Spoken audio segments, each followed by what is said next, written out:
월터 브루그만은 세계적인 구약 성서학자입니다. 예언자적 상상력이라고 하는 책을 통해서 이스라엘이 하나님을 왕조와 성전에 종속시켰다고 주장을 했습니다. 하나님을 위해서 존재하는 왕조, 하나님을 위해서 존재하는 성전이 아니라 하나님이 왕조와 성전을 위해서 존재한다라고 주장을 한 것입니다.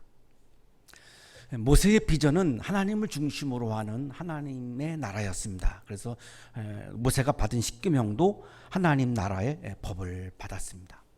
그러나 솔로몬의 비전은 왕을 중심으로 하는 왕의 나라입니다. 솔로몬이 지은 성전은 하나님을 위한 것이 아니고 왕을 위한 성전이었다고 월터 브루그만은 주장하고 있는 것입니다. 인용하겠습니다. 종교 안에서 하나님과 그의 성전은 왕의 도시 계획의 일부로 편입되고 하나님의 주권은 왕의 목적에 완전히 종속되어 버린다. 이제 하나님은 철저히 왕에 의해 좌우되고 왕은 그의 후견인이 되어 하나님의 자유는 완전히 박탈당한다. 솔로몬 왕이 하나님을 위해서 존재하는 것이 아니라 하나님은 솔로몬 왕의 통치를 위해서 존재했다라고 보는 것입니다. 하나님은 이제 대기 상태로 있으며 그에게 접근하는 일은 왕실이 통제한다. 하나님을 위해서 성전이 존재하는 것이 아니라 성전을 위해서 하나님이 존재했다는 것이죠. 하나님을 위해서 성전이 존재하는 것이 아니라 성전을 위해서 하나님이 존재했다는 것입니다. 장일순 교수의 설명입니다. 브루그만은 신의 산에 계시던 하나님은 초월적인 하나님으로서 백성들이 그분을 직접 뵐 수는 없고 모세가 백성을 대신해서 산 위에 올라갔던 것이다. 그러나 솔로몬의 경우는 솔로몬이 야훼 하나님에게 예루살렘에 거할 수 있는 영주권을 부여하였으며 솔로몬이 성전을 지어서 하나님을 그 성전 안에 가두었다고 보는 겁니다. 그는 성전 안에 갇혀 있어서 솔로몬이 국사 행정에 필요하다고 생각되어 호출하면 나타나서 복을 빌어주는 입장이 되었다는 것이다. 솔로몬이 통치를 위해서 하나님의 이름이 필요할 때만 하나님을 이용했다라고 보는 것이죠. 그러므로 하나님은 호출할 때에만 나타나며 신에게 접근하는 것을 왕이 주관했다는 것이다. 일반 백성들은 직접 하나님을 만나지 못하고 왕이 통제하는 가운데에서 성전을 통해서만 하나님을 만났다는 것입니다. 주전 8세기 예언자 미가는 하나님을 성전에 종속시키는 성전주의를 비판했습니다. 미가서 3장 12절입니다. 그러므로 바로 너희 때문에 시온이 밭갈듯 뒤엎어질 것이며 예루살렘이 폐허 더미가 되고 성전이 서 있는 이 산은 수풀만이 무성한 언덕이 되고 말 것이다. 성전이 무너진다라고 그렇게 선포한 것이죠. 주전 6세기 예언자 제3 이사야도 성전주의를 경고했습니다. 이사야 66장 1절입니다. 하늘은 나의 보좌요 땅은 나의 발 받침대다. 그러니 너희가 어떻게 내가 살 집을 짓겠으며 어느 곳에다가 나를 쉬게 하겠느냐. 하나님은 우주의 주인이셔서 온 우주가 하나님의 집인데 특정한 한 집을 지어서 나를 거기에다가 쉬게 하겠다고? 이런 어리석은 발상이 어디 있느냐라고 하나님이 말씀을 하신 거죠. 성전주의를 부정하신 거죠. 예수님 시대의 유대교 제사장들도 사두개파 사람들이죠. 성전을 지어놓고 하나님을 그 성전에다가 가두어 놓고 국가를 성전 중심의 나라로 만들고 모든 백성은 성전 세를 내야 하고 그리고 절기 때마다 의무적으로 성전에 와야 합니다. 성전에 올 때는 반드시 제물을 드리게 되어 있습니다. 성전에 와서 성전과 독점 체결한 업체로부터 그 드릴 제물을 사야 합니다. 시중 가격으로부터 한 10배 정도가 넘어갑니다. 그래서 제사장들은 그 성전을 통해서 부와 권력을 다 획득을 했던 것이죠. 자, 이것이 유대교 제사장들의 성전주의입니다. 절기 때 성전에 오지 않는 것은 상상도 하지 못합니다. 북왕국과 남왕국이 분열되었을 때에도 북왕국 사람들도 예루살렘 성전은 왔습니다. 그래서 성전이 하나님이 되어버렸기 때문에 예수님께서 성전을 허물겠다라고 말씀을 하신 거죠. 요한복음 2장 19절, 이 성전을 허물어라. 그러면 내가 사흘 만에 다시 세우겠다. 하나님이 되어버린 성전은 허물어라. 하나님을 종속시킨 성전은 허물어라. 예수님도 이렇게 성전주의에 대해서 굉장히 단호한 입장을 취하셨습니다. 순교당한 스데반도 성전주의에 대해서 마지막으로 비판하고 죽었습니다. 그러나 야곱의 집안을 위하여 집을 지은 사람은 솔로몬이었습니다. 그런데 지극히 높으신 분께서는 사람의 손으로 지은 건물 안에 거하지 않으십니다. 하나님은 성전 안에 거하지 않으십니다라고 하는 말씀이죠. 하나님은 예배당 안에 계시지 않습니다라고 하는 말씀이죠. 지극히 높으신 분께서는 사람의 손으로 지은 건물 안에 거하지 않으십니다라고 하는 이 말씀은 하나님은 예배당 안에 존재하지 않는다라고 하는 말씀이 맞죠? 이것도 또 거부하시겠습니까? 그것은 예언자가 말하기를 주님께서 말씀하신다. 하늘은 나의 보좌요 땅은 나의 발판이다. 너희가 나를 위해서 어떤 집을 지어주겠으며 내가 쉴 만한 곳이 어디냐 이 모든 것이 다 내 손으로 만든 것이 아니냐 한 것과 같습니다. 온 우주가 다 하나님의 집인데 하나의 특정한 건물을 세워놓고 하나님은 여기 계시다라고 주장하는 것은 하나님을 그 예배당 안에 종속시켜서 하나님을 이용하는 것이 아니냐라고 하는 이 성전주의에 대한 부정을 하고 스데반은 마지막 순교를 했습니다. 스데반이 보기에도 가장 신앙적으로 문제가 되고 있는 것 중에 하나가 성전주의라고 보았던 것이죠.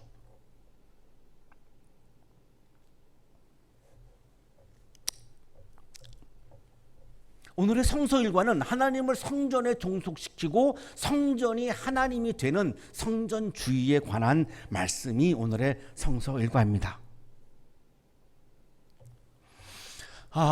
말씀을 묵상하시면서 이 성전에다가 오늘날의 우리 한국 교회를 대입해서 묵상하시면 좋겠고, 제가 굳이 교회에 대한 발언은 하지 않으려고 합니다.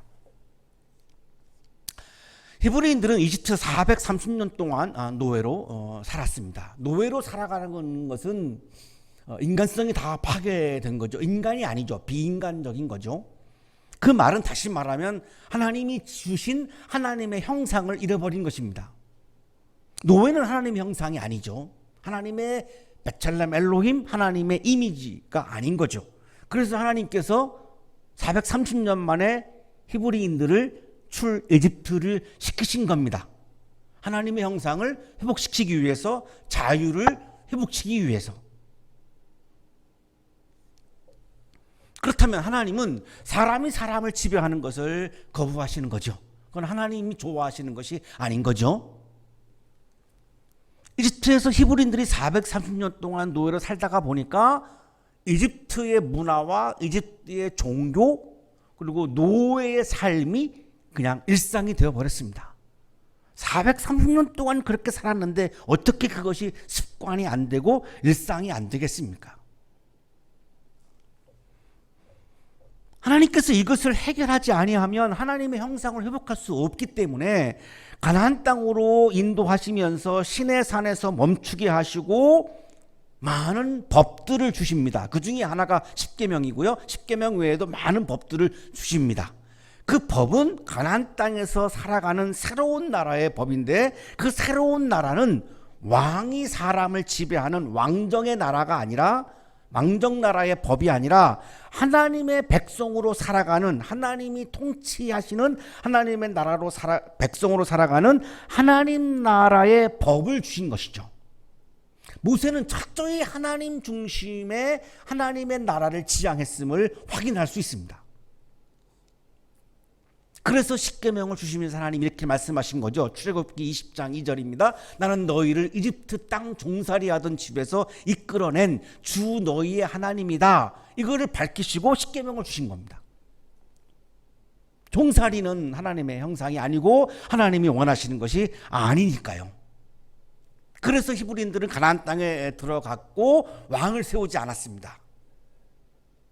이제 자치적인 노예가 아닌 자치적인 독립적인 나라가 이루어졌는데 왕을 세우지 않습니다. 왜냐하면 왕을 세우면 왕의 나라가 되고 왕의 나라가 되면 또 이집트에서처럼 왕의 지배를 받기 때문에 왕을 세우지 않은 거죠. 사사기 17장 6절입니다. 그때는 이스라엘에 왕이 없었으므로, 그래서 이때를 우리가 사사시대라고 부르고, 왕이 없는 이 정치체제를 12지파 평등 공동체라고 성서학자들은 그렇게 부르고 있습니다. 그리고 그 부족의 리더를 왕이 아닌 사사라고 불렀습니다. 왕은 히브리어로 멜렉이고 사사는 히브리어로 쇼페트입니다. 그러니까 사사는 왕이 아닌 것이 분명하죠. 왜 그러냐면 왕권은 하나님만이 소유한다라고 하는 개념이었습니다. 이거를 신정 정치라고 부릅니다.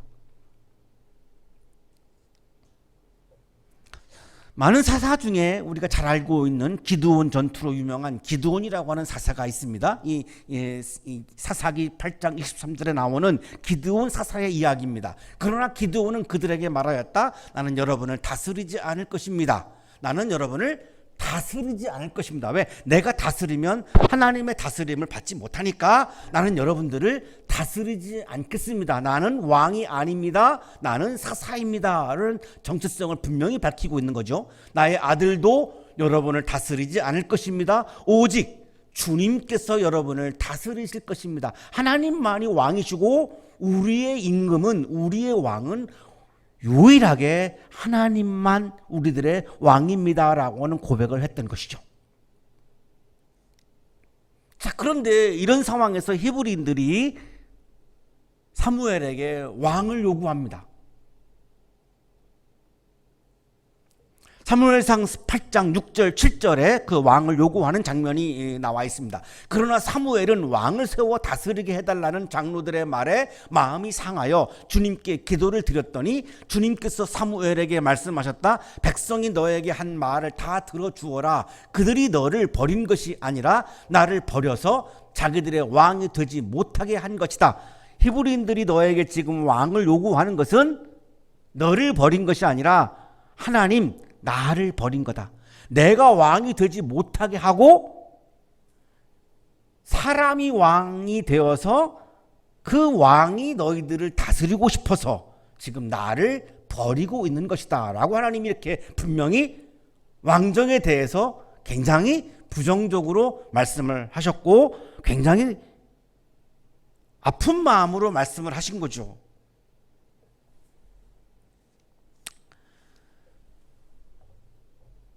자, 그러나 히브리인들은 이 하나님의 말씀을 아랑곳하지 않고 12지파 평등 공동체를 버리고 자신들을 가나안 땅까지 인도하신 이집트 시키신 만나와 메추라기를 주시고 바위가 터져서 물을 나오게 하셨던, 그리고 새로운 나라의 하나님 나라의 법까지 다 허락해 주시고 적각 부르는 땅까지 주셨던 그 하나님을 왕의 자리에서 버리고 사람이 왕 위에 오르는 왕정을 시작합니다.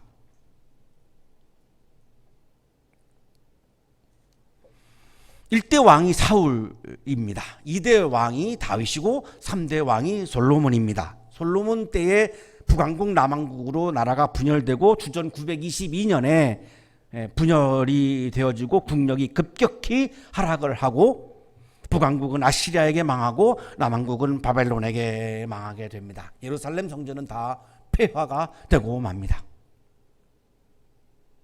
성전주의의 결론은 성전의 몰락, 성전의 폐허였던 것이죠.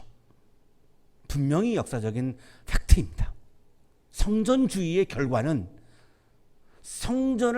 하나님을 성전에 종속시키고 성전이 하나님을 위해서 존재하는 것이 아니라 하나님이 성전을 위해서 존재하는 성전주의의 결과는 성전의 몰락, 성전의 폐허임을 분명히 역사에서 우리는 목도하고 있는 것입니다. 사무엘상 8장 15장은 일대 왕 사울 왕에 관한 말씀이고, 사무엘상 16장 31장은 다윗이 아직 왕으로 등극하기 이전의 말씀입니다. 자, 사무엘 하는 이제 다윗 왕이 왕으로 등극한 이후에 다윗 왕에 관한 말씀이 바로 사무엘 하라고 하는 성서입니다. 사무엘하 5장에서 다윗이 왕으로 등극합니다. 그리고 왕으로 등극한 이후에 사무엘하 6장에서 다윗 왕이 하나님의 궤를 예루살렘으로 옮기는 장면이 기록되어 있습니다. 왕이 되어서 다윗이 하는 일이 뭐냐면 하나님의 궤를 예루살렘으로 옮기는 겁니다. 왜 하나님의 궤를 어디에 있길래 옮기고 있을까요? 라고 하는 질문이 들 수밖에 없어서 이 하나님의 궤에 대한 배경을 좀 정리하겠습니다. 하나님의 궤는 모세가 받았던 십계명 돌판 2개가 들어있는 궤입니다. 이게 지성소 안에 이렇게 성막이 있을 때 지성소 안에 이렇게 보관되어 있던 것이고, 하나님의 임재를 상징하는 것이죠. 역대하 5장 10절입니다. 궤 속에는 호렙에서 모세가 넣어둔 두 판 말고는 아무것도 없었다. 자, 그런데 엘리 제사장 때, 이 엘리는 제사장이면서 그 당시에는 동시에 또 사사이기도 했습니다. 그러니까 엘리 제사장 때 블레셋과 싸웠는데 블레셋한테 패배를 하고 이 하나님의 궤를 빼앗겼습니다. 블레셋에게 빼앗긴 거죠. 전리품으로 그냥 잃어버린 거죠. 그래서 이것이 블레셋 사람들이 믿는 신 다곤 신전으로 이제 갑니다. 사무엘상 4장 10절 11절입니다. 그런 다음에 블레셋 사람이 전투에 임하니 이스라엘이 져서 자기 장막으로 달아났다. 이스라엘은 이때에 아주 크게 져서 보병 3만 명이 죽었다. 하나님의 궤를 빼앗겼고, 엘리의 두 아들 홈니와 비느하스도 이때 전사하였다. 3만 명이 죽는 전투 패배할 때에 하나님의 궤를 블레셋에게 빼앗긴 것입니다. 자, 그래서 이게 다곤 신전으로 옮겨졌는데 다곤이라고 하는 블레셋 사람들이 믿는 신의 목이 부러집니다. 그래서 이 하나님의 궤가 막 이제 이 블레셋에서 옮겨 다니는데 하나님의 궤가 가는 곳마다 엄청난 비극들이 일어납니다. 막 병이 생기고 사람들이 막 죽고, 그러니까 도저히 감당할 수 없으니까 블레셋 사람들이 이스라엘에게 하나님의 궤를 돌려줍니다. 이스라엘로 7개월 만에 돌아온 거죠. 벳세메스라고 하는 곳으로 옮겨졌는데 사람들이 궁금하니까 하나님의 궤를 열고 그 안을 들여다봤습니다. 5만 70명이 죽었습니다. 하나님의 궤는 레위인들만 다룰 수 있는데 일반인들은 그거를 봐도 안 되고 다스릴 수 없는데 그거를 그랬다가 이렇게 엄청나게 많은 사람들이 죽은 거죠. 사무엘상 6장 19절입니다. 그때 벳세메스 사람들이 주님의 궤 속을 들여다보았기 때문에 주님께서는 그 백성 가운데서 5만 70명이나 쳐서 죽이셨다. 레위인들이 하는 역할을 일반인들이 했을 때에는 반드시 이런 비극이 일어났습니다. 그래서 그 하나님의 궤가 기랏 여아림으로 옮겨졌고, 기랏 여아림에 있는 아비나답의 집으로 가게 됩니다. 사무엘상 7장 1절입니다. 기랏 여아림 사람들이 와서 주님의 궤를 옮겨 언덕 위에 있는 아비나답의 집에 들여놓고 그의 아들 엘리야사를 거룩히 구별해 세워서 주님의 궤를 지키게 하였다. 그래서 하나님의 궤가 지금 아비나답의 집에 보관되어 있는 것입니다. 다윗은 이거를 예루살렘으로 지금 옮겨오려고 계획을 세운 겁니다. 그 이유는 다윗이 왕궁을 마련했습니다. 나는 정말 왕궁에서 잘 편안하게 쉬고 있는데 하나님의 궤는 지금 떠돌아 다니고 있는 것이 계속 마음이 걸려서 하나님의 집을 성전을 지어서 거기에다가 하나님의 교회를 모시려고 하는 이런 마음을 품었던 거죠. 그래서 사무엘하 7장, 오늘의 성서 일과 사무엘하 7장은 다윗이 하나님의 교회를 모시는 하나님의 집 성전을 지으려고 하는 장면입니다. 순수한 마음으로 바라보면 굉장히 아름다운 마음이죠. 하나님의 교회를 모시려고 하나님의 집을 지으려고 하는 이 다윗의 마음, 순수하게 바라보면 굉장히 아름다운 마음으로 보일 수도 있습니다. 자, 그런데 이 마음에 대해서 하나님의 반응이 어떤지가 바로 오늘의 성서일과의 핵심입니다.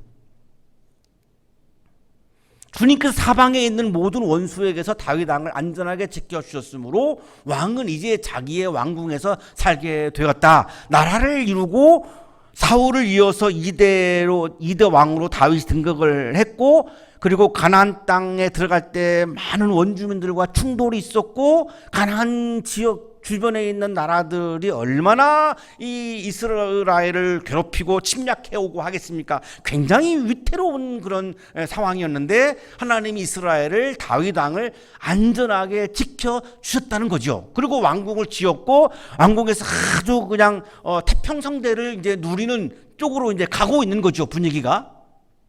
이스라엘 역사에서 다윗 왕 때가 가장 전성기였으니까요. 하루는 왕이 예언자 나단에게 말하였다. 나는 백향목 왕궁에 사는데 하나님의 교회는 아직도 휘장 안에 있습니다. 나는 왕궁을 짓고 참 이렇게 잘 살고 있는데 하나님의 교회를 모시는 하나님의 집이 없는 것이 마음에 걸립니다. 하나님의 집 성전을 지어야 하지 않겠습니까? 라고 지금 예언자 나단에게 의논을 하고 있는 것입니다.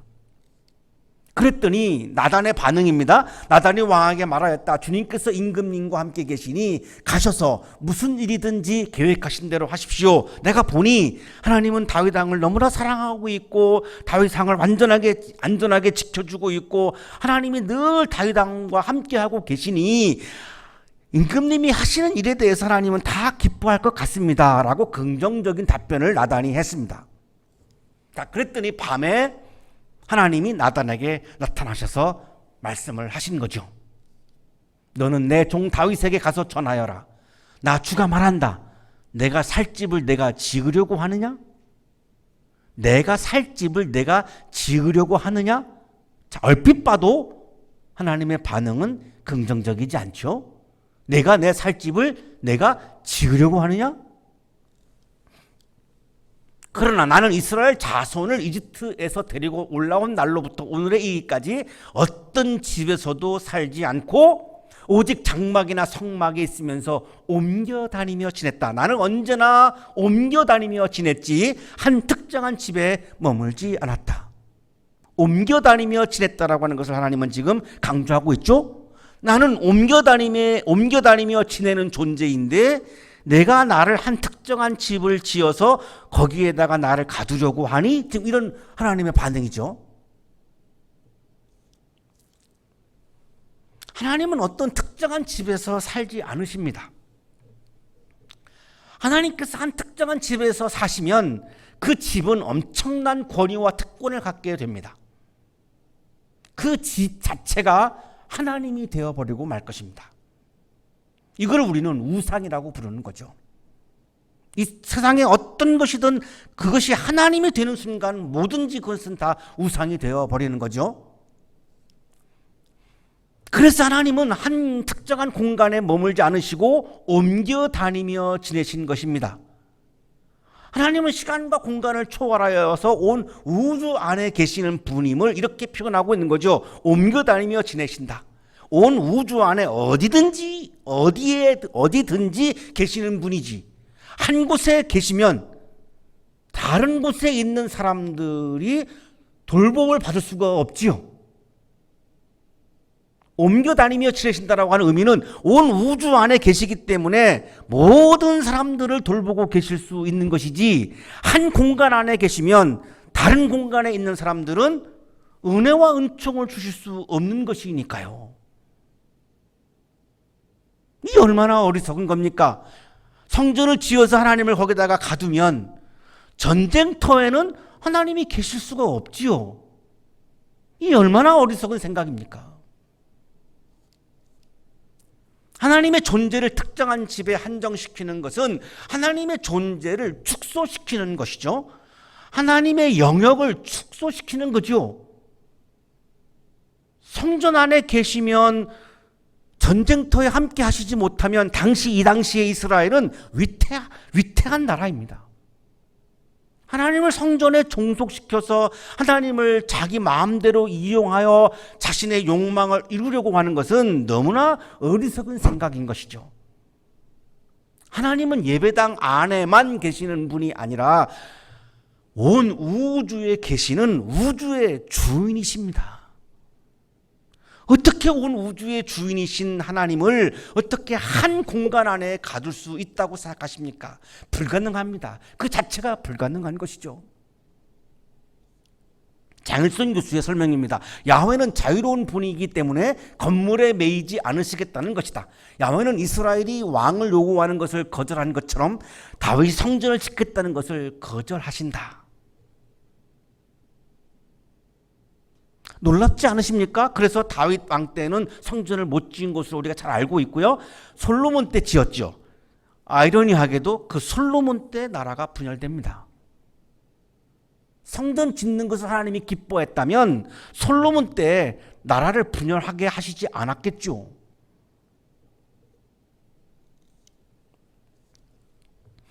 내가 이스라엘 온 자손과 함께 옮겨 다니는 모든 곳에서 내가 나의 백성 이스라엘을 돌보라고 명한 이스라엘 그 어느 지파에게라도 나에게 백항목 집을 지어주지 않은 것을 두고 말한 적이 있느냐? 너희들이 내 집을 짓지 않은 것에 대해서 내가 한 번이라도 뭐 불평한 적이 있냐? 나는 없다. 서운한 것도 없고 불만도 없다. 왜? 나는 옮겨 다니며 지내는 존재이니까. 그러므로 이제 너는 나의 종 다윗에게 전하여라. 나 만군의 주가 말한다. 양떼를 따라 다니던 너를 목장에서 데려다가 내 백성 이스라엘의 통치자로 삼은 것은 바로 나다. 다윗은 원래 목동이었죠.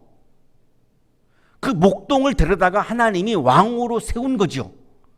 그래서 하나님은 다윗 왕에 대해서 책임이 있으십니다. 그래서 다윗이 어디로 가든지 함께 하셨고 그래서 모든 전투에서 승리하게 하신 거죠. 그런데 정작 다윗은 그 하나님을 성전 안에다가 제한시키려고 하는 거니까 하나님이 보실 때 너무나 그거는 어리석은 생각이고 비신앙적인 생각인 거죠. 나는 내가 어디로 가든지 언제나 너와 함께 있어서 어디로 가든지 네가 어디에 있든지 나는 늘 너와 함께 있고 그래서 모든 원수를 내 앞에서 물리쳐 주었다. 나는 이제 내 이름을 세상에서 위대한 사람들의 이름과 같이 빛나게 해주겠다. 다윗을 왕으로 세우신 하나님께 책임이 있기 때문에 하나님은 다윗이 어디에 있든지 함께 하셨죠. 그래서 앞으로도 계속해서 다윗이 어디에 있든지 함께 하고 싶으신 것인데 특정한 장소에 갇히면 그것을 할 수가 없지요. 하나님의 집이라고 하는 특정한 장소에서 다윗과 함께 하시는 하나님이 아니라 세계 어느 곳이든 다윗이 있는 곳에 하나님이 함께 하시겠다고 지금 강조하고 있는 것입니다. 이제 내가 한 곳을 정하여 거기에 내 백성 이스라엘을 심어 그들이 자기의 땅에서 자리 잡고 살면서 다시는 옮겨 다닐 필요가 없도록 하고 이전과 같이 악한 사람들에게 억압을 받는 일도 없도록 하겠다. 자, 이제 굉장히 반전이 생기고 있습니다. 다윗과 이스라엘에게 정착할 수 있게 하시겠다는 겁니다. 자, 이것은 하나님의 정착이 아니고 이스라엘의 정착입니다. 이스라엘을 정착하게 하시는 이유를 분명히 밝히고 있습니다. 억압을 받지 않게 하려고입니다. 그동안 이스라엘 사람들이 너무나 많은 억압을 받아왔기 때문에 억압을 받지 않게 하려고 하는 하나님의 이스라엘을 향한 사랑의 마음으로 나는 너희들을 이제 정착하게 하겠다라고 말씀한 겁니다. 하나님은 옮겨 다니시지만 이스라엘은 정착이 필요한 거죠. 그 이유는 억압을 받지 않게 하려고. 이전에 내가 나의 백성 이스라엘에게 사사들을 세워준 때와는 달리 내가 너를 너의 모든 원수로부터 보호하여서 평안히 살게 하겠다. 사사시대 때 얼마나 많은 외침 때문에 시달렸느냐, 외적의 공격 때문에 얼마나 많은 시달렸느냐. 자, 이제는 내가 너희를 평안히 살게 해주겠다.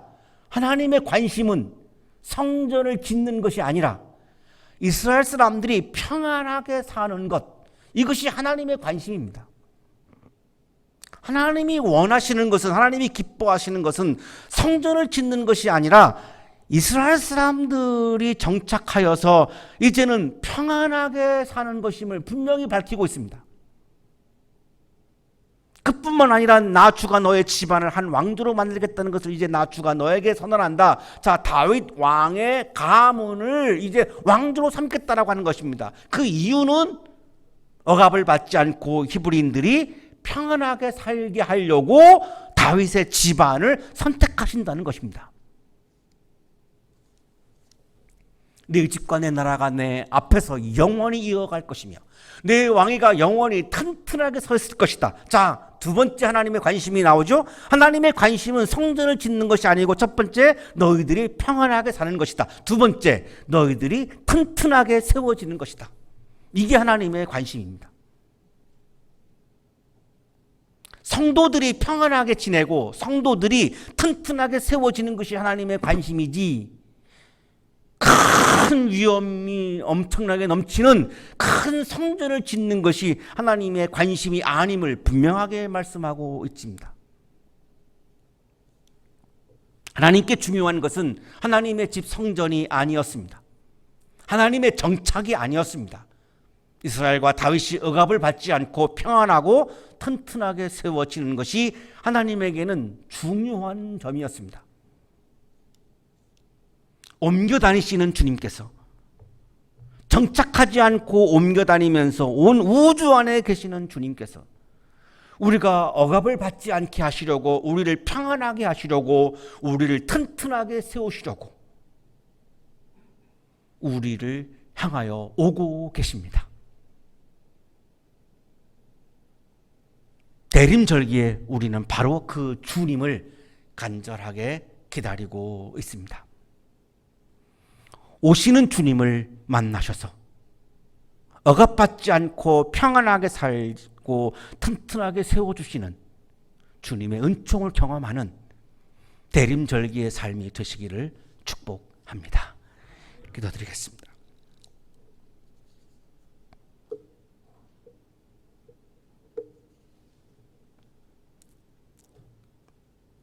거룩하신 주님, 우주의 주인이신 주님을 성전 안에 가두고 하나님을 성전 안에 종속시키고 하나님을 나의 욕망 안에 종속시켰던 우리의 과오를 고백합니다. 우리를 불쌍히 여겨주시고 우리의 죄를 용서하여 주시고 내가 억압받지 않고 평안하게 살고 튼튼하게 세워지기를 간절히 원하시는 그 주님의 사랑의 마음에 감사하며 오늘도 주님을 만나는 기쁨으로 모든 아픔을 이기면서 살아가는 아름다운 그리스도인으로 살게 하여 주옵소서. 예수 그리스도 이름으로 기도하옵나이다. 아멘.